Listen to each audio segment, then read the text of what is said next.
Kule video ke yatrenda nje yalaba abapostoli laba ebebenza ucansi lapha ezidlangalaleni.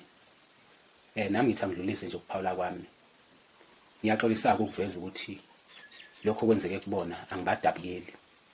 Ngikuthatha njengokuthi bekuyisijeziso esivela kuNkulunkulu. Ngoba ukwazi ukuthi ungathi ugqoka uniform yebandla bese wenza into enjeya ezidlangalaleni. Bekuzocishe kuzwakala ube kuthiwa bebengayigqokile uniform yebandla. Nakhona futhi bengeke understandeke kahle ukuthi into ebucayi kanje yabantu ababili eyenziwa ekamelweni niyenza kanjani nina ezidlangalaleni nje bese nethemba ukuthi ngeke nize nibone umuntu. Le yanto bekufanele ibe isifundo ukuthi into nje ethinta uNkulunkulu iyahlonishwa. Awukwazi ukuvela ugange nje. Ugange kodwa manje ube unophawu ukuthi ubuyokhonza uNkulunkulu noma ube ugqoka uniform yenkonzo. Bese uyitshela ukuthi kuzodlula kanjalo nje. uNkulunkulu ngeke akujezise. uNkulunkulu uyokujezisa mawusuke wenza kanjeyana ngoba kusuke kufana nokuthi uliphatha ngeze igama lakhe. Akube isifundo ke lokho ukuthi into ethinta uNkulunkulu iyahlonishwa.